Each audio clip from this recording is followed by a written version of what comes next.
ಆತ್ಮೀಯ ವಿದ್ಯಾರ್ಥಿಗಳೇ, ನಾನು ನಿಮ್ಮ ಶ್ರೀಪಾದ್, ಕನ್ನಡ ಉಪನ್ಯಾಸಕ. ಇಂದು ಎಕ್ಸಾಮನ್ನು ಕುರಿತು ನೋಡೋದಾದರೆ, ಪ್ರಾರಂಭದಲ್ಲಿ ಬರುವಂತಹ 1 ಅಂಕದ ಪ್ರಶ್ನೆ ಒಟ್ಟು 10 ಇರುತ್ತೆ. ಅದರಲ್ಲಿ 5 ಪದ್ಯ ಭಾಗದಿಂದ, 6 ಮತ್ತು 7 ಗದ್ಯ ಭಾಗದಿಂದ, 8, 9, 10 ನಾಟಕದಿಂದ ಬರಲಾಗುತ್ತದೆ. ಪ್ರಾರಂಭದ 1 ರಿಂದ 5ನೇ ಪ್ರಶ್ನೆಯವರೆಗೆ ಪದ್ಯದಿಂದಲೇ ಬರುತ್ತೆ. ಅದನ್ನು ನಾವೀಗ ನೋಡೋಣ.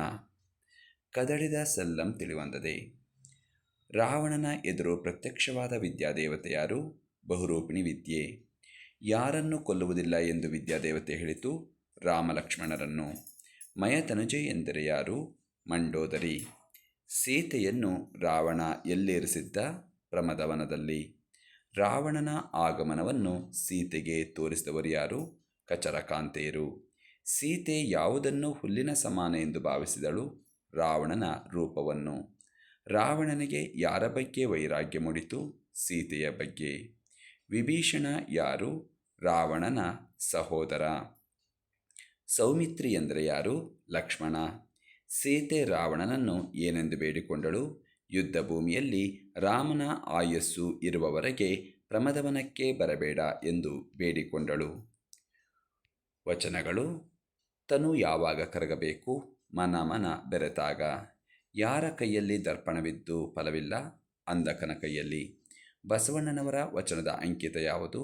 ಕೂಡಲ ಸಂಗಮ ದೇವ. ಶಿವಪಥವನ್ನರಿಯದಿದ್ದರೆ ಏನಾಗುವುದು? ಕೈಯಲ್ಲಿ ಲಿಂಗವಿದ್ದು ಪ್ರಯೋಜನವಿಲ್ಲ. ಉರುಲಿಂಗ ಪೆದ್ದಿಯ ವಚನದ ಅಂಕಿತ ಯಾವುದು? ಉರುಲಿಂಗ ಪೆದ್ದಿ ಪ್ರಿಯ ವಿಶ್ವೇಶ್ವರ. ಯಾವುದರಿಂದ ಪರಿಮಳವನ್ನರಿಯಬಹುದು? ಪುಷ್ಪದಿಂದ. ಗುರು ಹೇಗೆ ವರ್ತಿಸಬಾರದು? ಲಘುವಾಗಿ. ಯಾರು ಅನ್ಯಲಿಂಗವನ್ನು ನೆನೆಯುವುದಿಲ್ಲ? ದೇಹದ ಮೇಲೆ ಲಿಂಗವನ್ನು ಧರಿಸಿದವನು. ಇನ್ನು ಹುಟ್ಟದೇ ಇರಲಿ ನಾರ್ಯರ್ ಎನ್ನವೋಲ್. ಧರ್ಮರಾಯನಿಗೆ ಎಂತಹ ಗರ ಹೊಡೆದಿದೆ? ಧರ್ಮಕ್ಷಮೆಯ ಗರ.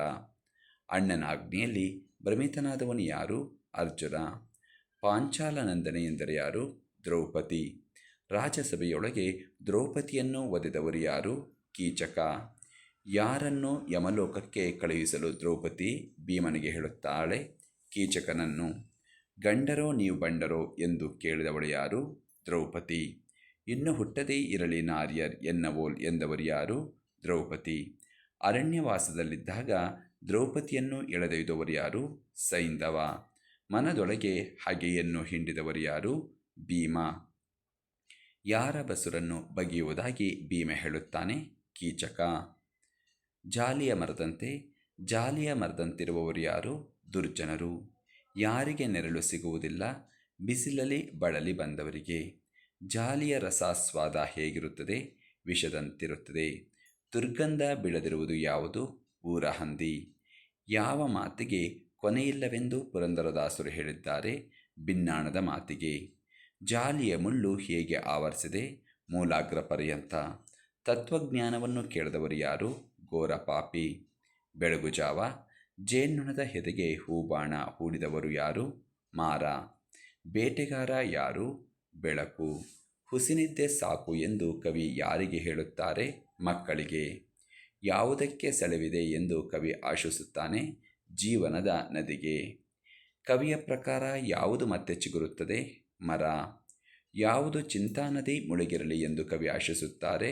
ಮುಪ್ಪು. ಮುಂಬೈ ಜಾತಕ. ಮಗು ಹುಟ್ಟಿದ್ದು ಎಲ್ಲಿ? ಆಸ್ಪತ್ರೆಯಲ್ಲಿ. ಮುಂಬೈನಲ್ಲಿ ಬೆಳಗಿನಿಂದ ಸಂಜೆ ತನಕ ಕಾಣುವುದೇನು? ಲಕ್ಷ ಚಕ್ರದ ಉರುಳು. ಹೊರಲೋಕವನ್ನು ಪರಿಚಯಿಸಿ ಎಚ್ಚರಿಕೆ ಕೊಟ್ಟವಳು ಯಾರು? ತಾಯಿ. ಕುಳಿತು ಕೆಮ್ಮುವ ಪ್ರಾಣಿ ಯಾರು? ತಂದೆ. ತಾನಾಗಿ ಕಲಿತಿದ್ದು ಏನು? ಬಸ್ ಸ್ಟಾಪಿನಲ್ಲಿ ನಿಂತು ಬಣ್ಣಗಳ ಕಡೆಗೆ ಕಣ್ಣಾಡಿಸಿ ನೋಡುವುದು. ಲಕ್ಷ ದಾರಿಗಳ ಚದುರಂಗದಾಟ ಯಾವುದು? ಮುಂಬೈ ನಗರ ಜೀವನ. ಕನಸು ಬಂಡಿಯ ಕೆಳಗೆ ನಿದ್ರಿಸುವುದು ಹೇಗೆ? ಹಾಸು ಬಂಡಿಯ ಹಾಗೆ. ಶಿಲುಬೆ ಏರಿದ್ದಾನೆ. ಕ್ರಿಸ್ಮಸ್ ಪ್ಲಾಸ್ಟಿಕ್ ನಕಲಿನ ಕುಬ್ಜತೆ ಯಾವ ರೂಪ ಕರುಣಿಸಿದೆ? ಗಿಡದ ರೂಪ. ಕ್ರಿಸ್ಮಸ್ ಸಂದರ್ಭದಲ್ಲಿ ಹತ್ತಿ ಯಾವ ಕೆಲಸ ಮಾಡಿದೆ? ಮಂಜಿನ ಕೆಲಸ.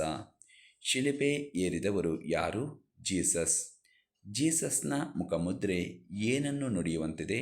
ನಲ್ವಾತನ್ನೇ ನುಡಿಯುವಂತಿದೆ. ಜೀಸಸ್ನ ಶಿಲುಬೆಗೇರಿಸಿದವರು ಯಾರ ವಕಾಲತ್ತು ನಡೆಸಿದವರಾಗಿದ್ದಾರೆ? ಬರಬ್ಬನ. ಏನು ಬಂದೇ ತೀರುತ್ತದೆ ಎಂಬ ನಂಬಿಕೆಯಲ್ಲಿ ಜೀಸಸ್ ಶಿಲುಬೆಗೆ ಏರಿದ್ದಾರೆ. ದೈವಿ ರಾಜ್ಯ. ಕವಿಯ ಪ್ರಕಾರ ತಿಂಗಳಿಗೊಂದು ಸಲ ದೀಪ ಹಚ್ಚದ ಸ್ಥಳ ಯಾವುದು? ದಲಿತ ವಾಸದ ಸೋಗೇಬಿಲ. ಯಾರ ಕಂಬನಿಯನ್ನೊರೆಸಿ ಜೀಸಸ್ ದಿನನಿತ್ಯ ಶಿಲುಬೆಗೆ ಏರಿದ್ದಾನೆ? ಶೋಷಿತರ. ಒಂದು ಹೂ ಹೆಚ್ಚಿಗೆ ಇಡುತ್ತೇನೆ. ಮುದುಕಿಯ ಭಯಕ್ಕೆ ಕಾರಣವೇನು? ಮಗ ಗದರಿಸಬಹುದು ಎಂಬುದು. ಮುದುಕಿಗೆ ಯಾರಿಂದ ಫೋನ್ ಕರೆ ಬಂದಿದೆ? ಮುದುಕನಿಂದ. ಮುದುಕ ಇರುವುದೆಲ್ಲಿ? ಅಸ್ಸಾಮಿನಲ್ಲಿ. ಮೊಮ್ಮಗಳು ಏನು ಮಾಡುತ್ತಿದ್ದಳು? ಕಂಪ್ಯೂಟರ್ನ ಮುಂದೆ ಕುಳಿತು ನೋಡುತ್ತಿದ್ದಳು. ಮುದುಕಿಯು ಯಾವ ದೇವರಿಗೆ ಹರಕೆ ಹೊತ್ತಳು? ಗುಂಟೆ ಮಲ್ಲಪ್ಪ ದೇವರಿಗೆ. ಮುದುಕಿಯು ಏನೆಂದು ಹರಕೆ ಹೊತ್ತಳು? ಸೊಸೆಗೆ ಹೊರಗಿನ ಕೆಲಸ ಒದಗಿ ಬಂದರೆ ಒಂದು ಹೂ ಹೆಚ್ಚಿಗೆ ಏರಿಸುತ್ತೇನೆ. ಹತ್ತಿ ಚಿತ್ತ ಮತ್ತು ಎಣ್ಣೆಯಲ್ಲಿ ನೆನೆದ ಬತ್ತಿ ಹೇಗೆ ಕಾಣುತ್ತದೆ? ಮಿಂದು ಮಡಿಯುಟ್ಟ ಭಕ್ತನಂತೆ. ಚಿತ್ತವನ್ನು ಯಾವುದಕ್ಕೆ ಹೋಲಿಸಲಾಗಿದೆ? ಹತ್ತಿಯ ಬೀಜಕ್ಕೆ. ಅನಾಥ ಭಾವವನ್ನು ಸೂಚಿಸುವ ಪದ ಯಾವುದು? ಅಮ್ಮನಿದ್ದು ಬಾಟಲ್ನ ಹಾಲಿಗೆ ಬಾಯೊಡ್ಡುವ ಮಗು. ಹತ್ತಿಯ ಬೀಜಕ್ಕೆ ಯಾವುದು ತಪ್ಪದ ಕರ್ಮ? ಬೆಣ್ಣೆಯಾಗುವುದು. ವ್ಯರ್ಥವಲ್ಲದ ಕೆಲಸ ಯಾವುದು? ಎಣ್ಣೆ ತೀರಿರುವ ದೀಪಗಳಿಗೆ ಬತ್ತಿ ಹೊಸೆವ ಕೆಲಸ. ತೈಲ ತೀರಿದ್ದು ಹೇಗೆ ತಿಳಿಯುತ್ತದೆ? ದೀಪ ಆರಿದ ಮೇಲೆ. ಒಮ್ಮೆ ನಗುತ್ತೇನೆ. ದನಗಳಿಗೆ ಏನಿಲ್ಲ? ಮೇವಿಲ್ಲ. ಜನರಿಗೆ ಯಾವುದಕ್ಕೂ ಗತಿಯಿಲ್ಲ? ಗಂಜಿಗೆ. ಕವಿಯಿತ್ರಿ ಯಾರಲ್ಲಿ ಮೊರೆ ಇಡುತ್ತಾಳೆ? ನಂಬಿರದ ದೇವರಲ್ಲಿ.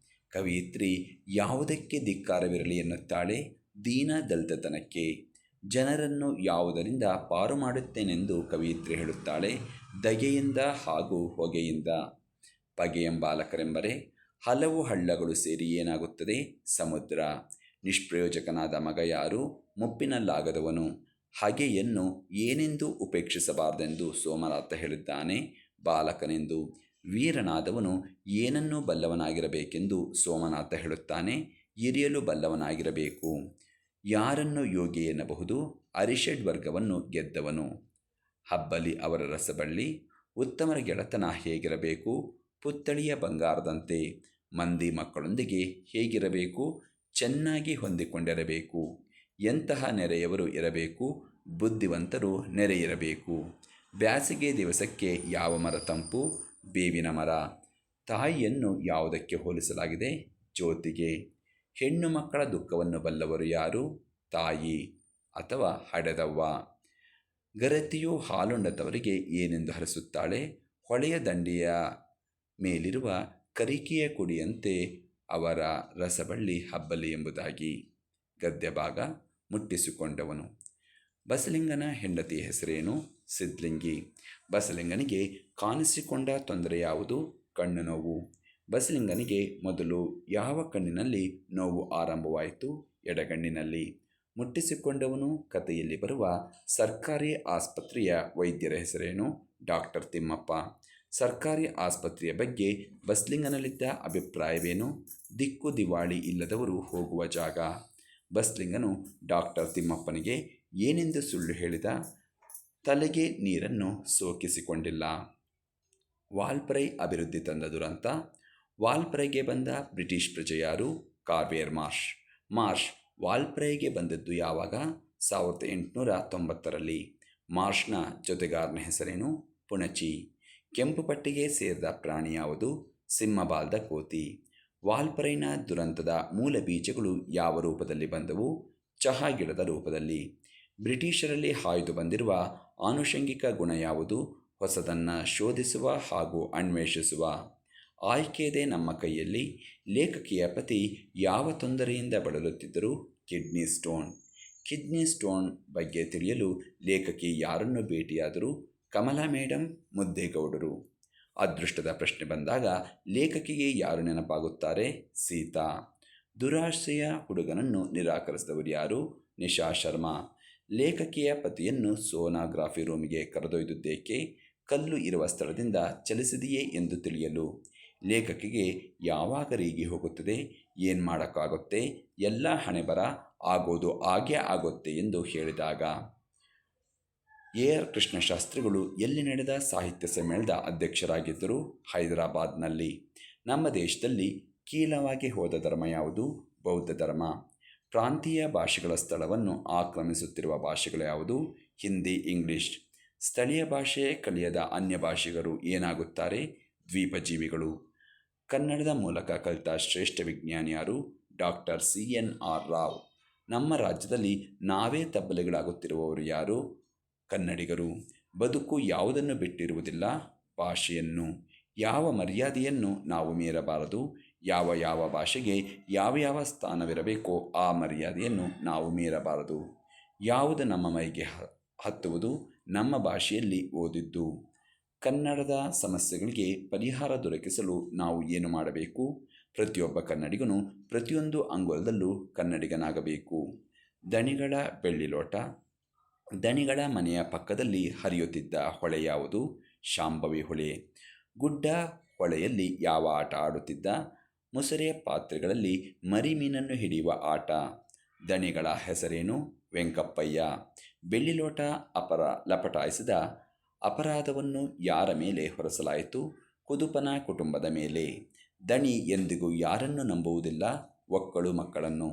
ದಣಿಗಳು ಹೊಳೆಯ ಹೂಳೆತ್ತಲು ಯಾರಿಗೆ ಸೂಚಿಸಿದರು? ಕುದುಪನಿಗೆ. ಬೆಳ್ಳಿಲೋಟ ಏನನ್ನು ಕಳೆದುಕೊಂಡಿತು? ಬಣ್ಣ ಹಾಗೂ ಗಾಂಭೀರ್ಯವನ್ನು. ದಣಿಗಳ ದಾಂಪತ್ಯಕ್ಕೆ ಯಾವುದು ಮೂಕ ಸಾಕ್ಷಿಯಾಗಿತ್ತು? ಬೆಳ್ಳಿಲೋಟ. ಬದುಕನ್ನು ಪ್ರೀತಿಸಿದ ಸಂತ. ಚಿಪ್ ಎಂದರೇನು? ಸೂಕ್ಷ್ಮ ಎಲೆಕ್ಟ್ರಾನಿಕ್ ಸಾಧನ. ಕಲಾಂ ಅವರ ಆತ್ಮಚರಿತ್ರೆ ಹೆಸರೇನು? Wings of fire. ಕಲಾಂ ಅವರ ಕ್ರಿಯಾಶೀಲತೆಗೆ ಸಾಕ್ಷಿ ಯಾವುದು? ಇಮಾರತ್. ವಿಜ್ಞಾನದ ಅಡಿಪಾಯ ಯಾವುದು? ಪ್ರಶ್ನೆ ಕೇಳುವುದು. ಭೂಮಿಯ ಮೇಲಿನ ಮೊದಲ ವಿಜ್ಞಾನಿ ಯಾರು? ಮಗು. ಕಲಾಂ ಅವರು ರಾಷ್ಟ್ರಪತಿಯ ಸ್ಥಾನಕ್ಕೆ ಆಯ್ಕೆಯಾದಾಗ ಸುದ್ದಿ ತಿಳಿದಾಗ ಅವರು ಎಲ್ಲಿದ್ದರು? ಚೆನ್ನೈ. ಕಲಾಂ ಅವರು ಶಾಲೆಗೆ ಕಳಿಸುವಂತೆ ಪ್ರೇರೇಪಿಸಿದವರು ಯಾರು? ಶಿವಸುಬ್ರಹ್ಮಣ್ಯ ಅಯ್ಯರ್. ಕಲಾಂ ಅವರು ಯಾವ ವಿಶ್ವವಿದ್ಯಾನಿಲಯದಲ್ಲಿ ಸಂದರ್ಶನದ ಪ್ರೊಫೆಸರ್ ಆಗಿದ್ದರು? ಅಣ್ಣಾಮಲೈ. ದೇವರಿಗೆ ಹತ್ತಿರವಾದವರು ಯಾರು? ಭಗವಂತನ ಸೃಷ್ಟಿಯಲ್ಲಿರುವವರೆಲ್ಲ ಆತನ ಬಂಧುಗಳೇ. ಯಾರು ಅವರುಗಳ ಸೇವೆ ಮಾಡುತ್ತಾರೋ ಅವರೇ ದೇವರಿಗೆ ಹತ್ತಿರವಾಗುತ್ತಾರೆ. ತಿರುಳುಗನ್ನಡದ ಬೆಳ್ನುಡಿ. ಮುದ್ದಣ್ಣ ಅರಮನೆಯಿಂದ ಬರುತ್ತಿದ್ದುದನ್ನು ನಿಂತು ನೋಡಿದವರು ಯಾರು? ಮನೋರಮೆ.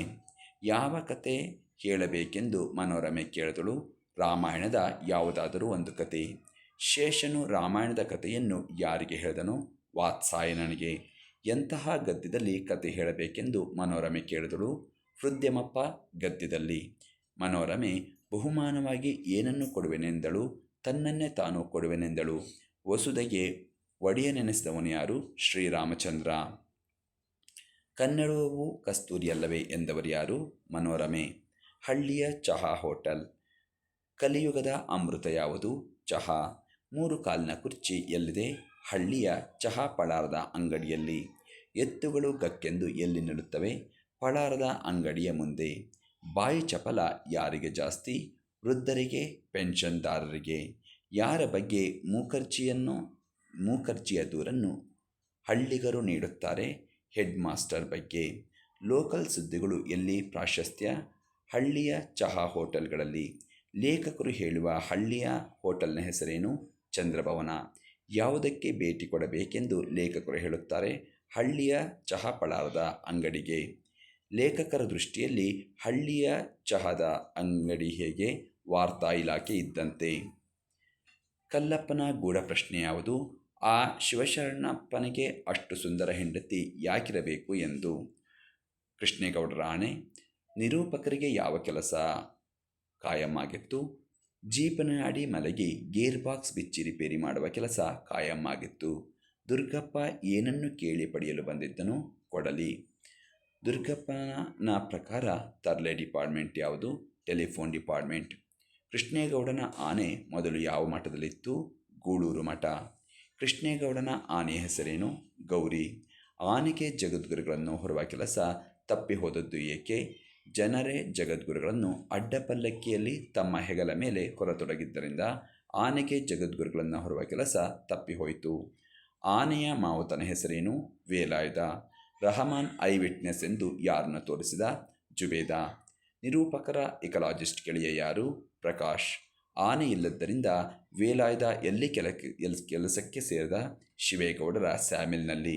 ಶಿವೇಗೌಡರು ರಾತ್ರೋರಾತ್ರಿ ಆನೆ ಕರೆದುಕೊಂಡು ಹೋದದ್ದು ಏಕೆ? ಕಳ್ಳನಾಟ ಇಳಿಸಲು. ಪೋಸ್ಟ್ಮ್ಯಾನ್ ಜಬ್ಬರ್ಗೆ ಒದಗಿದ ತೊಂದರೆ ಯಾವುದು? ಪೋಸ್ಟನ್ನು ಹಳ್ಳಿಗಳಿಂದ ಸಂಗ್ರಹಿಸಿ ಹೆಡ್ ಆಫೀಸಿಗೆ ತಲುಪಿಸಬೇಕಾಯಿತು. ಜಬ್ಬರ್ ವೆಟರ್ನರಿ ಆಸ್ಪತ್ರೆಗೆ ಬರಲು ಕಾರಣವೇನು? ಹುಚ್ಚುನಾಯಿ ಕಚ್ಚಿದ್ದಕ್ಕೆ ಚುಚ್ಚುಮದ್ದು ಸಿಗಬಹುದೆಂದು. ಮುನ್ಸಿಪಾಲ್ಟಿ ಪ್ರೆಸಿಡೆಂಟ್ನ ಹೆಸರೇನು? ಖಾನ್ ಸಾಹೇಬ್. ನಿರೂಪಕರ ಪ್ರಕಾರ ಮುನ್ಸಿಪಾಲ್ಟಿ ಪ್ರೆಸಿಡೆಂಟ್ನ ಕರ್ತವ್ಯ ಯಾವುದು? ಊರನ್ನು ಸ್ವಚ್ಛವಾಗಿ ಇಡುವುದು. ಟೆಲಿಫೋನ್ ಕಂಬದ ಮೇಲೆ ಮೃತನಾದ ಲೈನ್ಮ್ಯಾನ್ ಯಾರು? ತಿಪ್ಪಣ್ಣ. ಟೆಲಿಫೋನ್ ಸಿಬ್ಬಂದಿ ಯಾರ ವಿರುದ್ಧ ಮುಷ್ಕರ ಹೂಡಿತು? ಎಲೆಕ್ಟ್ರಿಕ್ ಡಿಪಾರ್ಟ್ಮೆಂಟ್ ವಿರುದ್ಧ. ಯಾವ ವಿಷಯ ಪ್ರಸ್ತಾಪಿಸಲು ಲೇಖಕರು ಮೀಟಿಂಗ್ಗೆ ಹೋಗಿದ್ದರು? ಕಂತ್ರಿ ನಾಯಿ ವಿಷಯ. ರೇಂಜರ್ ಆನೆಗೆ ಶೂಟ್ ಮಾಡುವಂತೆ ಯಾರಿಗೆ ಸೂಚಿಸಿದ? ನಾಗರಾಜನಿಗೆ. ಆನೆ ಶಾಸ್ತ್ರದವರು ಏನೆಂದು ಭವಿಷ್ಯ ನುಡಿದಿದ್ದರು? 5 ಜನ ಸಾಯುತ್ತಾರೆ. ನಾಗರಾಜ ಕೋವಿ ಹಿಡಿದು ಎಲ್ಲಿ ಕುಳಿತಿದ್ದ? ಕೃಷ್ಣೇಗೌಡರ ತೋಟದ ಬೇಲಿ ಮೂಲೆಯ ಬುರಗದ ಮರದ ಕೆಳಗೆ ಒಳ್ಳೆ ಆಯಾಕಟ್ಟಿನ ಗಂಡಿಯಲ್ಲಿ ಕೋವಿ ಹಿಡಿದು ಕುಳಿತಿದ್ದ. ಪೊಲೀಸರು ಏನೆಂದು ಮಹಾಜರು ಬರೆದುಕೊಂಡರು? ನಾಗರಾಜನ ಕೋವಿ ಸಿಕ್ಕಿದೆ, ಆದರೆ ಹೆಣ ಸಿಕ್ಕಿಲ್ಲ. ಹೊಂದಿಸಿ ಬರೆಯಿರಿ. ಪುರಂದರದಾಸರು ಜಾಲಿಯ ಮರದಂತೆ. ಪುರಂದರ ವಿಠಲ ಕರ್ನಾಟಕ ಸಂಗೀತ ಪಿತಾಮಹ. ಆತ್ಮೀಯ ವಿದ್ಯಾರ್ಥಿಗಳೇ, ಇದಿಷ್ಟು 1 ಅಂಕದ ಬಗ್ಗೆ ಮಾತ್ರ ಮಾಡಿದ್ದೇನೆ. ಮುಂದಿನ ಒಂದು ಭಾಗದಲ್ಲಿ ಹೊಂದಿಸಿ ಬರೆಯಿರಿ ಹಾಗೂ 2-3 ವಾಕ್ಯ, 5-6 ವಾಕ್ಯ, ಸಂದರ್ಭ, ವ್ಯಾಕರಣಾಂಶ ಇದನ್ನು ಕುರಿತು ವಿಡಿಯೋವನ್ನು ಮಾಡುತ್ತೇನೆ. ಎಲ್ಲರಿಗೂ ನಮಸ್ಕಾರ.